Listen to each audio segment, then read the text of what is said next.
Hello' গাইছ নমস্কাৰ পুনৰ আন এটি নতুন ভিডিঅ' আপোনালোকক স্বাগতম জনাইছোঁ তো গাইছ এটা ভাল খবৰ লৈ আহিছোঁ আপোনালোকৰ বাবে যিটো আমাৰ নতুন যি ভেকেঞ্চি মুকলি হৈ গৈছে নতুন যি ৰিক্ত পদসমূহ মুকলি কৰা হৈ গৈছে য'ত আপুনি এবাৰ পুনৰবাৰ এপ্লিকেশ্যন ষ্টাৰ্ট কৰিব পাৰিব তো গাইছ যি আছে নতুন ভেকেঞ্চি কি আছে ইয়াতে চাব নতুন ভেকেঞ্চি কি আছে কিমান ভেকেঞ্চি আছে ইয়াতে আপোনাৰ এজ লিমিট কিমান আছে ইয়াতে আপোনাৰ কোৱালিফিকেশ্যন কিমান লাগিব সকলোখিনি ডিটেইলছ আপুনি এই ভিডিঅ'টিৰ যোগেদি আপুনি সম্পূৰ্ণ ডিটেইলছ আপুনি এক্সপ্লেইন কৰি মই যাম আপোনাক সেইটো সম্পূৰ্ণ আপুনি ভিডিঅ' চোৱাৰ পিছত নিজে নিজৰ মোবাইল ফোনৰ যোগেদি আপুনি কেনেকৈ এপ্লাই কৰিব ফটো চাইজ আপুনি কেনেকৈ বনাব সকলো ডিটেইলছ মই আপোনাক ষ্টেপ বাই ষ্টেপ ইয়াতে এক্সপ্লেইন কৰি যাওঁ ঠিক আছে এইটো চোৱাৰ পিছত আপুনি নিজে নিজৰ মোবাইল ফোনৰ যোগেদি আপুনি এপ্লিকেশ্যন ষ্টাৰ্ট কৰিব পাৰিব কোনো আপুনি কম্পিউটাৰ দোকান বা কেফেত আপোনাৰ যোৱাৰ প্ৰয়োজন নাই আপুনি কম্পিউটাৰ দোকানত গৈ আপুনি 200-300 টকা আপোনাৰ দিয়াৰ প্ৰয়োজন নাই নিজৰ মোবাইল ফোনৰ যোগেদি আপুনি নিজে এপ্লাই কৰিব পাৰিব তো বলক মই ভিডিঅ' আৰম্ভ কৰিছোঁ তো গাইছ যি ভেকেঞ্চি ওলাইছে এইবাৰ ONGC যিটো আমাৰ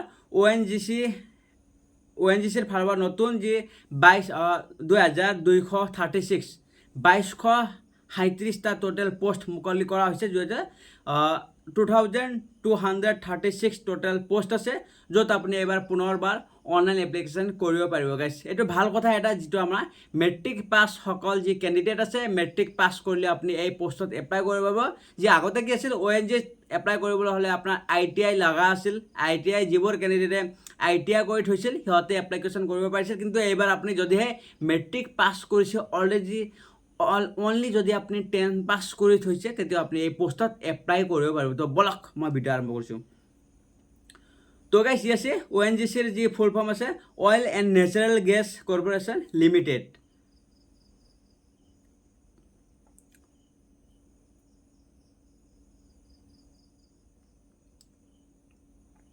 তো ইয়াতে চাব যে ONGCৰ যি এপ্লিকেশ্যন কৰা যি লাষ্ট ডেট আছে অনলাইন এপ্লাই কৰা যি লাষ্ট ডেট আছে 25/10/2024 অৰ্থাৎ যে 25 অক্টোবৰ এই মাহৰ আপুনি 25 তাৰিখলৈকে আপুনি এই পোষ্টত এপ্লিকেশ্যন কৰিব পাৰিব আৰু লগতে ইয়াতে চাব যে আছে টোটেল ইয়াতে ভেকেঞ্চি আছে 2,237টা টোটেল পোষ্ট আছে এপ্ৰেণ্টিছ ভেকেঞ্চি আৰু লগতে কি আছে ইয়াতে ডিউৰেশ্যন আপোনাৰ যি আছে এক্সামিনেশ্যন হ'ব আপোনাৰ ডিউৰেশ্যন অফ দ্য ট্ৰেইনিং আপোনাৰ যে ট্ৰেইনিঙৰ আপোনাৰ ডিউৰেশ্যন হ'ব সময়সীমা হ'ব যদি আপুনি ইয়াতে চিলেকশ্যন হৈ যায় তেতিয়া আপোনাৰ ট্ৰেইনিং হ'ব ইয়াতে 12 মাহ ট্ৰেইনিং হ'ব ঠিক আছে যি আমাৰ ট্ৰেডছ মেনশ্যন যিবোৰ কেণ্ডিডেটে ট্ৰেডৰ বাবে এপ্লিকেশ্যন কৰে সেই ট্ৰেডৰ কেণ্ডিডেটৰ বাবে 12 মাহ অৰ্থাৎ 1 বছৰ ইয়াতে আপোনাৰ ট্ৰেইনিং কৰা হ'ব চিলেকশ্যন হোৱাৰ পিছত ইয়াতে চাব যে ইয়াতে আপোনাৰ ষ্টেট ৱাইজ জোন ৱাইজৰ ইয়াতে বেলেগ বেলেগ যি আছে ভেকেঞ্চি আপোনাৰ পৃথক কৰা আছে সেইটো আমি চাওঁ যি নৰ্থ-ইণ্ড চেক্টৰৰ বাবে আপোনাৰ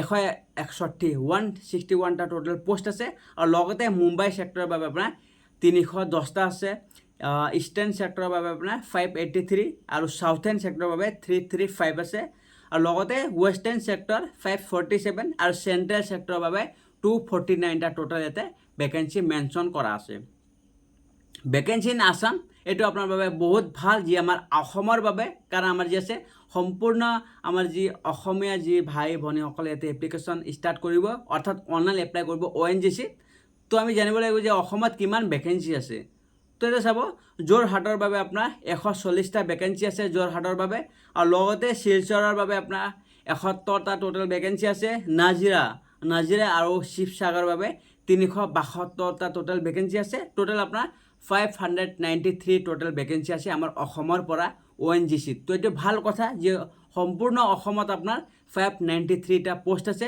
য'ত আপুনি এইবাৰ বেষ্ট দি নিজৰ ফালৰ পৰা আপুনি বেষ্ট দি ফালে ইয়াতে আপুনি চাকৰিটো নিজৰ নামত কৰিব পাৰিব তো এইখিনি আমি গম পাই গ'লোঁ এতিয়া আমি বলক যি আছে এজ লিমিটৰ বিষয়ে আমি আগবাঢ়ো যে এজত ইয়াতে কি মেনশ্যন কৰা আছে কোনবোৰ কেণ্ডিডেটে এপ্লাই কৰিব পাৰিব যে সিহঁতৰ এজ লিমিট ইয়াতে কিমান মেনশ্যন কৰা আছে ধৰি দি আছে তো বলক এতিয়া যি আছে এজ আপোনাৰ মেক্সিমাম 40 বছৰ 18 পৰা লৈ পেলাই 24 বছৰ যদি আপোনাৰ এজ লিমিটটো 18 পৰা লৈ পেলাই 24ৰ ভিতৰত আছে তেতিয়াহ'লে আপুনি এই পোষ্টত এপ্লাই কৰিব পাৰিব 18 to 24 ইয়াৰ্ছ মেনশ্যন কৰা আছে এতিয়া আপোনাৰ ডেট অফ বাৰ্থটো মই ধৰি লওঁ 25/10/2000 চনৰ পৰা লৈ পেলাই 25/10/2006ৰ ভিতৰত যদি আপোনাৰ ডেট অফ বাৰ্থ আছে পুনৰবাৰ মই আপোনাক কৈছোঁ যে 25/10/2000 চনৰ পৰা লৈ পেলাই 25/10/2006ৰ ভিতৰত যদি আপোনাৰ ডেট অফ বাৰ্থ আছে তেতিয়াহ'লে আপুনি এই পোষ্টত এপ্লাই কৰিব পাৰিব তো ইয়াতে লগতে সেইখিনিয়ে নহয় আপোনাৰ এজ লিমিটৰ ইয়াতে দিয়া আছে এজ ৰিলেক্সেশ্যন ইয়াতে দিয়া আছে যদি আপুনি SC ST কেণ্ডিডেট হয় তেতিয়াহ'লে আপুনি 5 বছৰ ইয়াতে পাব। ধৰক আপোনাৰ 24 বছৰ জেনেৰেল কেণ্ডিডেট 24 বছৰলৈকে ইয়াতে এপ্লিকেশ্যন ঢালিব পাৰিব। লগতে আপুনি SC বা ST হয় তেতিয়াহ'লে আপুনি 29 বছৰলৈকে আপুনি ইয়াতে এপ্লাই কৰিব পাৰিব। যদি আপুনি OBC হয় তেতিয়াহ'লে আপুনি 27 বছৰ, এজ ৰিলেক্সন আপোনাৰ 3 বছৰ ইয়াতে মেনশ্যন কৰা আছে। যদি আপুনি PWD হয় 10 বছৰ, যদি আপুনি OBC NCL 13 বছৰ, PWD ST STৰ বাবে 15 বছৰ। তো গাইজ বহুত ভাল খবৰ ইয়াতে চাব। য'ত ট্ৰেড ডিচিপ্লিন কোৱালিফিকেশ্যন যিটো আমাৰ লাইব্ৰেৰী এছিষ্টেণ্টৰ বাবে অকল 10 পাছ বিচাৰি আছে গাইজ, অকল 10 পাছ।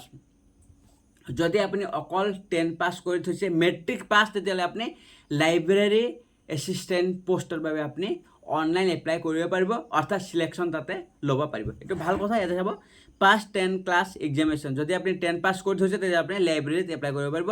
যদি আপুনি ফ্ৰণ্ট অফিচ এছিষ্টেণ্টত যদি এপ্লাই কৰিব বিচাৰিছে তেতিয়াহ'লে আপুনি 12 পাছ। যদি আপুনি হায়াৰ ছেকেণ্ডেৰী পাছ কৰি থৈছে তেতিয়াহ'লে আপুনি ফ্ৰণ্ট অফিচ এছিষ্টেণ্ট। আৰু লগতে বিভিন্ন ধৰণৰ যি পোষ্ট আছে সেইটোত আপোনাৰ ITI বিচৰা হৈছে, যাতে computer operator and programming assistant, তাতে আপোনাৰ ITI plus COPA trade, draughtsman civil ITI, electrician ITI, fitter ITI, fire safety technician ITI, mechanic repair maintenance of vehicles. তো গেছ এইবিলাক যি আছে তামাম যি পোষ্টৰ বাবে বেছিভাগ ইয়াতে ITI বিচৰা হৈছে।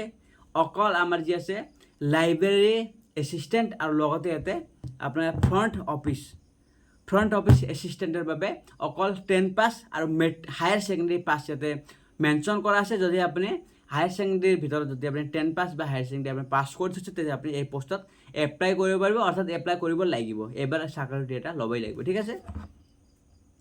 তো এইখিনি আছিল। ইয়াতে চাব যে বহুত এটা ট্ৰেডৰ বিষয়ত ট্ৰেড লাইচেঞ্চ বা ট্ৰেড জনাসকলৰ বাবে যি এক্সপিৰিয়েঞ্চ আছে সিহঁতৰ বাবে বহুত ভেকেঞ্চি আছে। সেইবিলাক আমি নকওঁ বাৰু। যে আমাৰ যি আছে মেকানিক এক্সিকিউটিভ ডিপ্ল'মা, ইলেক্ট্ৰিচিয়ানছ, এইবিলাক যে বহুত ধৰণৰ আছে গাইজ। এইবিলাক যদি আপুনি ITI বেকগ্ৰাউণ্ডৰ হয় তেতিয়াহ'লে আপোনাৰ বাবে ভাল কথা। মই ডিছক্ৰিপশ্যন বক্সত লিংক দিম, তাতে গৈ আপুনি নিজে এপ্লাই কৰিব পাৰিব।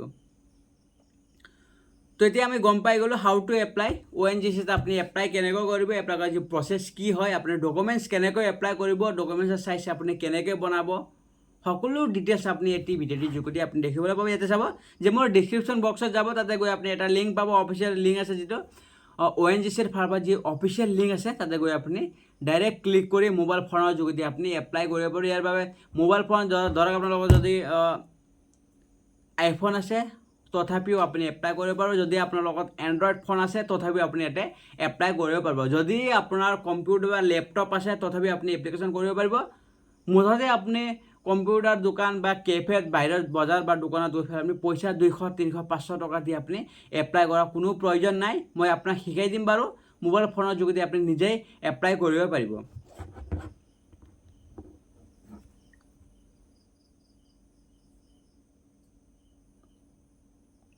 তো ইয়াতে চাব যে starting date of submission of online application 5 October, 5 তাৰিখৰ পৰা ষ্টাৰ্ট হৈ গৈছে। 5 অক্টোবৰৰ পৰা ষ্টাৰ্টিং হৈ গৈছে অনলাইন এপ্লাই কৰা প্ৰচেছ। আৰু লগতে লাষ্ট ডেটটো আপুনি পাব 25 অক্টোবৰ। এতিয়া 25 তাৰিখলৈকে আপুনি এই পোষ্টত এপ্লাই কৰিব পাৰিব। যে 5 তাৰিখৰ পৰা ষ্টাৰ্ট হৈ গৈছে, 25 অক্টোবৰৰ আগে আগে আপুনি এই পোষ্টত এপ্লাই কৰিব লাগিব, ঠিক আছে। গম পাইছে এইখিনি গাইজ। তো এতিয়া আপুনি ডিছক্ৰিপশ্যন বক্সত গৈ আপুনি নিজে এপ্লাই কৰিব পাৰিব, ট্ৰাই কৰিব। যদি আপুনি কিবা প্ৰব্লেম পায়, কিবা আপুনি সমস্যা পায় তেতিয়াহ'লে আপুনি মোক কমেণ্ট বক্সত কমেণ্ট কৰিব। মই আপোনাক নিশ্চয় আন এটি ভিডিঅ' আপোনাক বনাই আপলোড কৰি দিম যে আপুনি এপ্লাই কেনেকৈ কৰিব মোবাইল ফোনৰ যোগেদি। তো গাইজ আজিলৈ এইখিনি। যদি আপুনি এই চেনেলত প্ৰথমবাৰ আহিছে তেন্তে আপুনি ভিডিঅ'টি ছাবস্ক্ৰাইব কৰি থ'ব, কাৰণ জব ৰিলেটেড যিকোনো ধৰণৰ নতুন আপডেট আহিলে আপুনি পোনপ্ৰথমতে এই ভিডিঅ'টিৰ যোগেদি আপুনি মোৰ এই চেনেলটিৰ যোগেদি আপুনি দেখিবলৈ পাব। আৰু লগতে সম্পূৰ্ণ ডিটেইলছ আপুনি ঘনে ঘনে পাই থাকিব। তো আজিলৈ এইখিনি। জয় অসম।